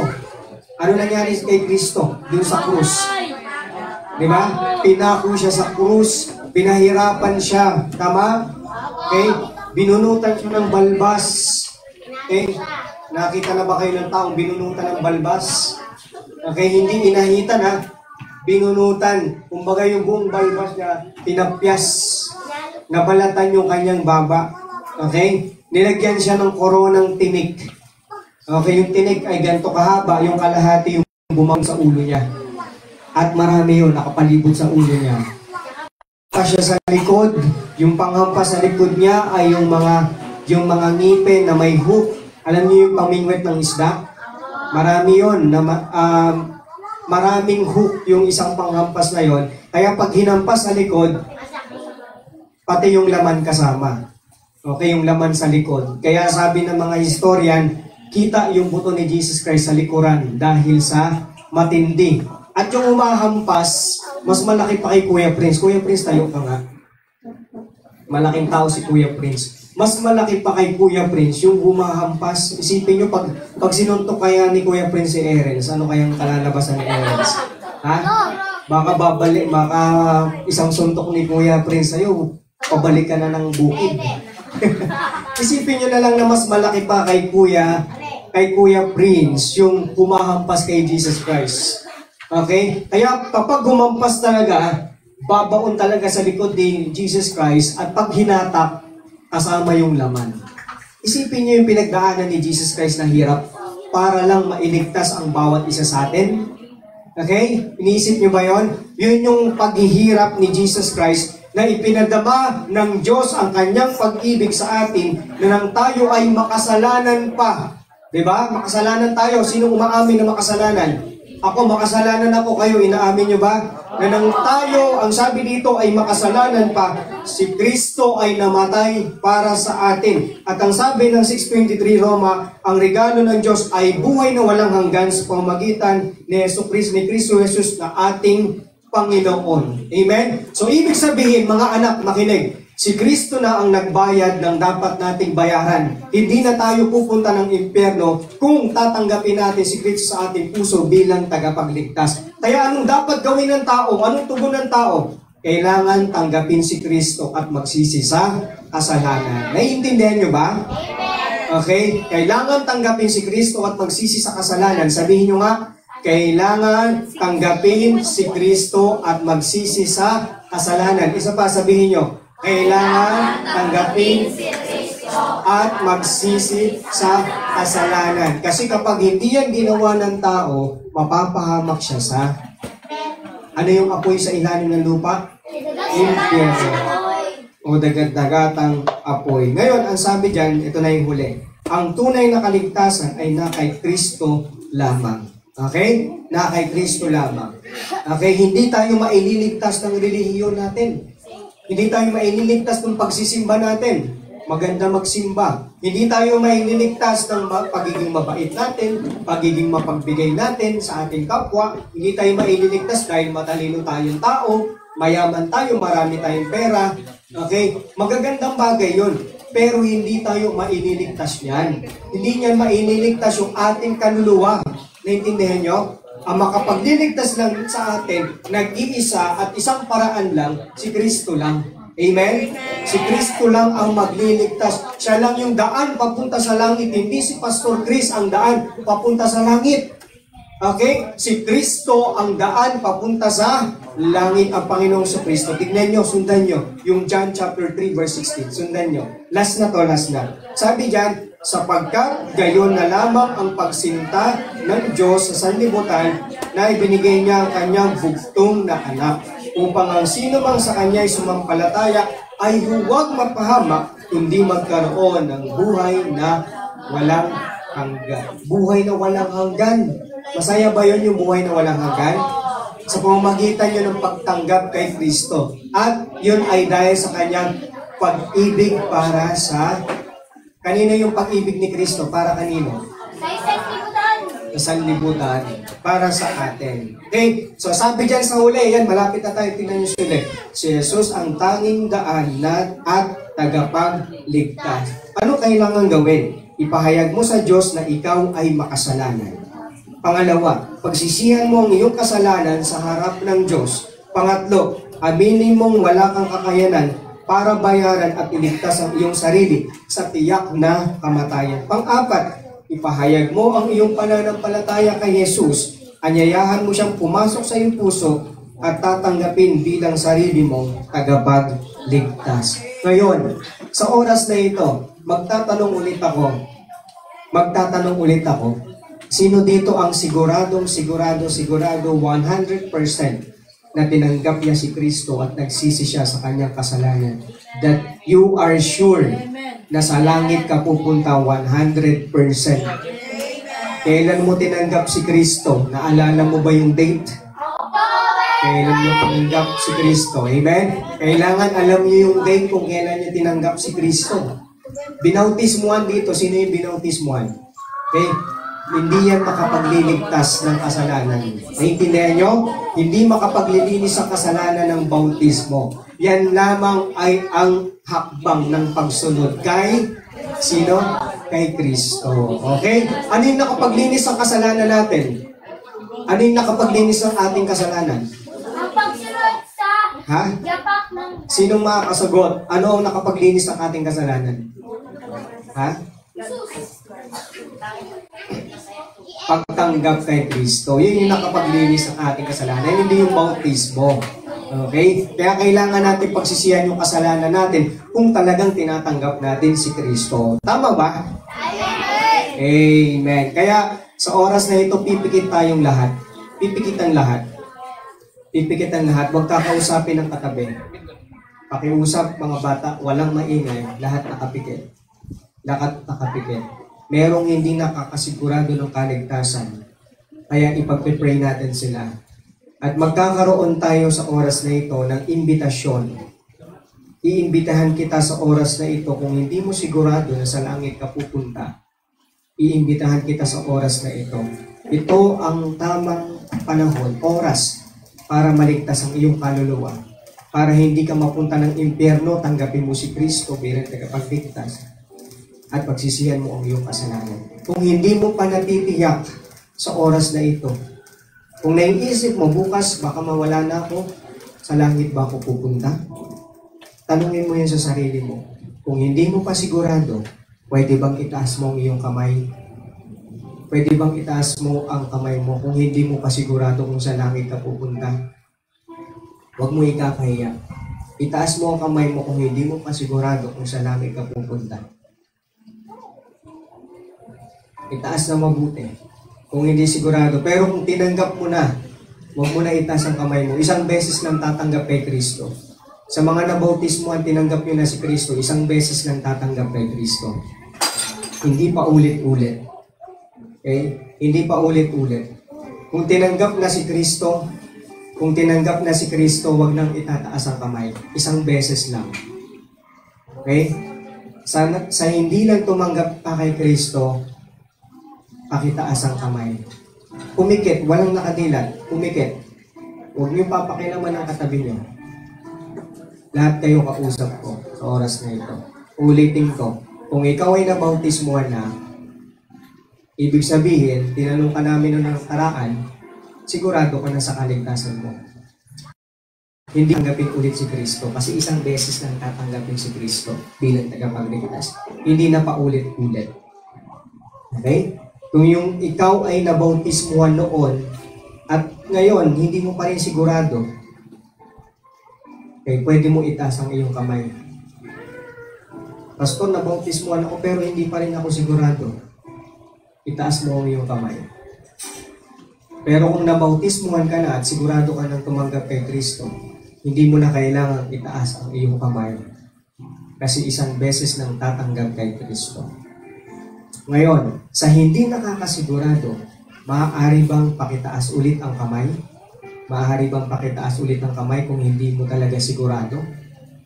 Kahit nabautismuhan ka na at hindi ka talaga sigurado, itaas mo ang kamay mo at mananalangin tayo ng pagtanggap sa Panginoong Jesucristo. Itaas na mabuti ang kamay. Itaas na mabuti ang kamay ng hindi sigurado. Itaas ng mabuti ang kamay ng hindi sigurado. Pwede bang tumayo at tumapit kayo dito sa harapan? Lahat na nagtaas ng kamay.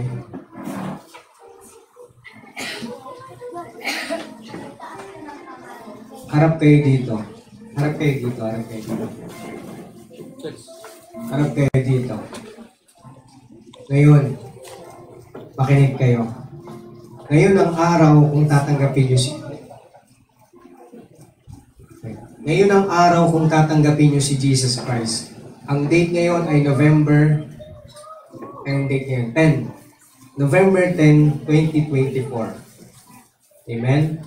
Isang beses lang ang pagtanggap kay Kristo. Naintindihan? Isang beses lang, hindi pa ulit-ulit. Kaya dapat sisiguraduhin nyo na ngayon pa lang. Amen?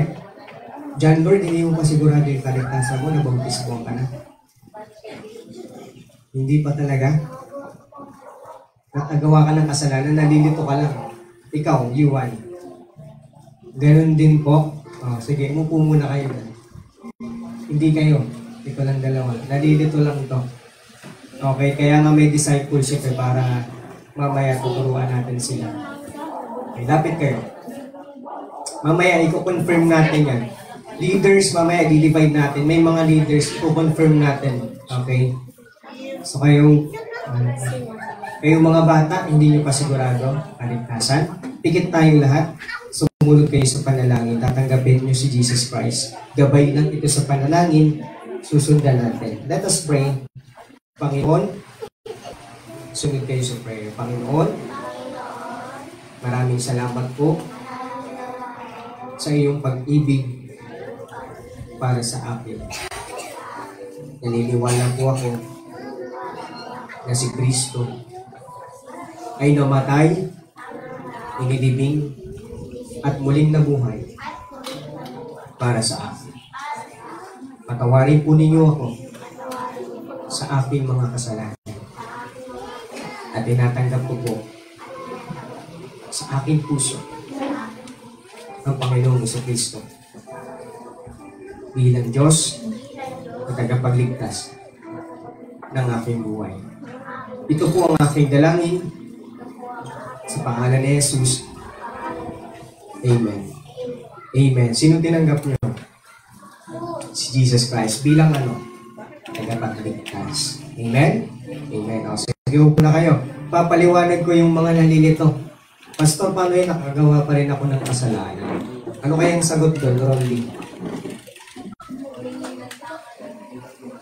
humingi ng tawad kay Jesus. Makinig dyan, Lord. Johan, makinig yung mga nabautismo na kanan. Pakipunta nga po sa 1 John chapter 1 verse 9. Saglit na lang to, babasahin natin. Para malinaw sa inyo. 1 John chapter 1 verse 9. Pastor, paano yan nakagawa pa rin ako ng kasalanan? Okay, may tanong ako dyan eh. Mayroon bang taong perpekto? Ha? O wala. Ibig sabihin, walang karapat-dapat kasi walang taong perpekto. Okay? Kaya nga walang karapat-dapat maligtas. Kung sa gawa lang natin, hindi tayo maliligtas. Kung gagawin lang natin na maligtas tayo, hindi natin kaya. Naintindihan nyo? Kaya nga si Kristo na yung nagbayad kasi siya yung may kakayanan. Okay? Hindi natin kaya maging perpekto. Nagkakasala at nagkakamali pa rin tayo. Tama? Kahit tinanggap na natin si Kristo, nagkakamali pa rin tayo. Kasi tayo ay tao. Okay? Hindi tayo unggoy, di ba? Okay? Hindi tayo perfect. Okay? Hindi tayo tama, hindi tayo hayop. So, anong gagawin pag nakagawa ng kasalanan matapos mong tanggapin si Kristo bilang tagapagligtas ng iyong buhay? Ang sabi dito, basahin nga natin ng sabay-sabay. Kung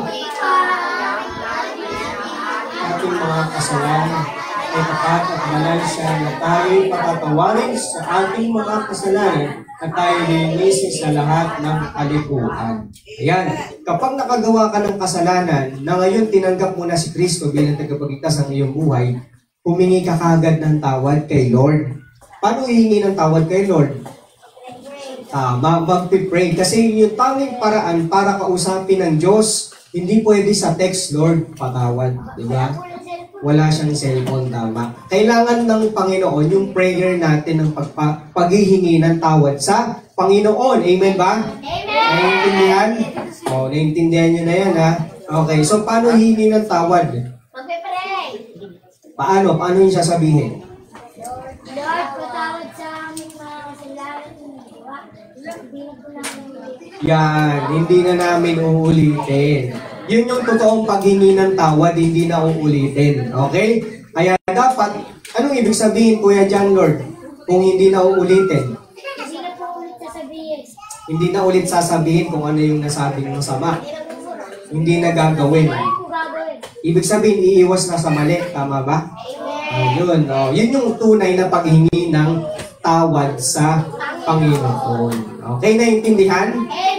Oh, yan. O, alam nyo na yung gagawin nyo, ha? Nalilito lang kayo. Kaya yan, nandito tayo para mag-aral ng kanyang salita. Oh, excited na ba kayo mag-games? Saglit na lang. Okay.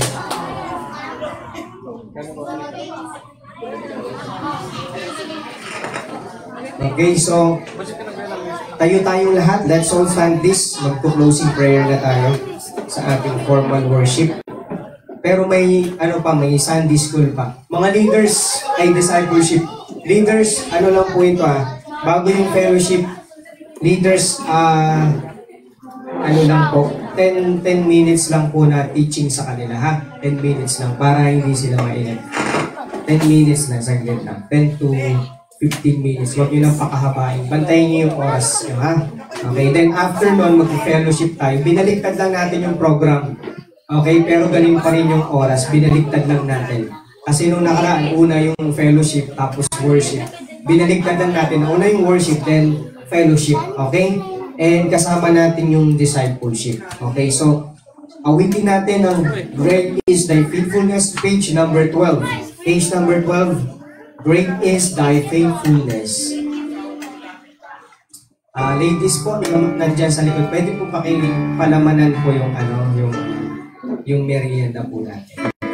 Ladies po, pagtulungan nyo po, ladies.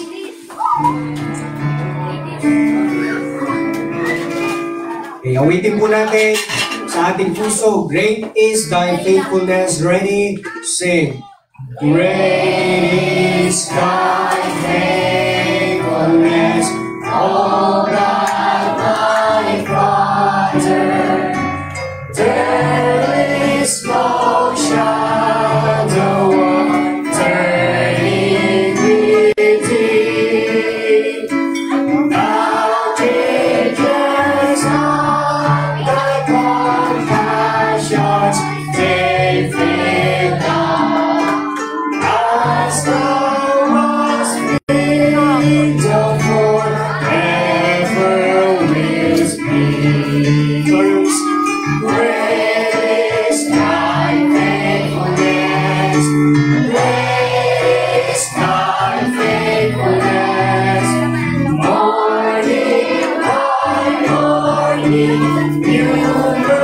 mercies I see. All I have needed, thy hand hath provided. Great is thy faithfulness, Lord, unto me. Third stanza. Pardon for sin and the feast that led to rest. Thy own dear presence to cheer and to guide. Strength for today and bright hope for tomorrow. Blessings all mine with 10,000 beside. Great is thy faithfulness. Great is thy faithfulness. Morning by morning, new mercies I see. All I have needed, thy hand hath provided. Great is thy faithfulness, Lord, unto me. Let's close in prayer. Kapagpala namin Diyos, dakila't makapangyarihan. Nagpapasalamat po kami sa natapos po na gawain. At naway samahan niyo po kami sa susunod na parte, sa aming pong pagmimerienda at ngayon po sa aming pag-fellowship at discipleship. Naway tulungan niyo po kami, bigyan niyo po kami ng lakas, at naway kayo pong siyang magpapala sa amin ng salita na isang naipangaral sa amin.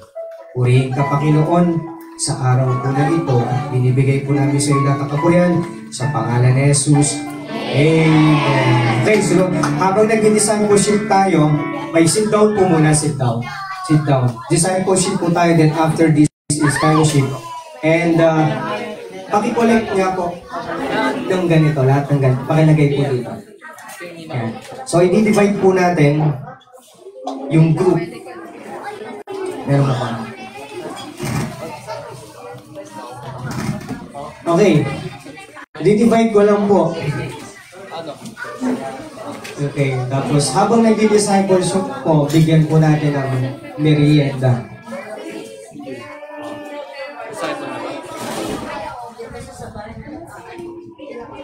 Okay, leaders. Ito po yung mga leaders na i-assign ko po ngayon.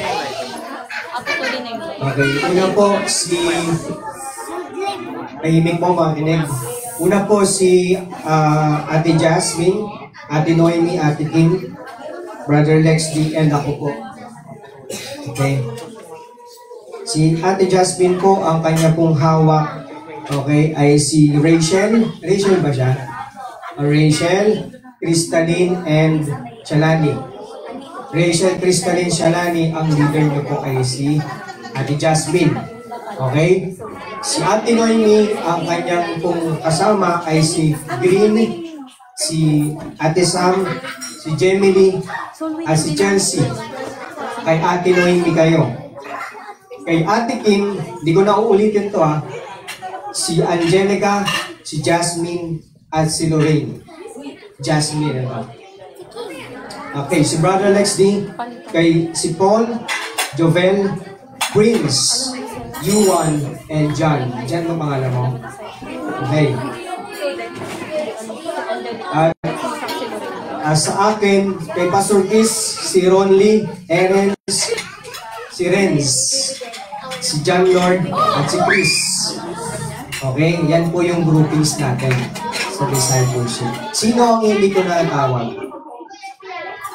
Okay lang yan, mga bata pa naman yan. Okay. Okay, so yan, ladies, pakibigyan po sila ng merienda. Okay? And after this, after this, meron po tayong fellowship. And ladies, kung gusto nyo po mag-fellowship, pwede po kayo mag-fellowship. Sige po. Okay. Start na po. 10 minutes lang po. Groupings na po. Maorasan po kayo. 3:45 na po. Matatapos po tayo ng 3:45. 55. 3:55. Tapos na po. Sige po. Tibunin nyo na po. Groupings na po kayo. 10 minutes.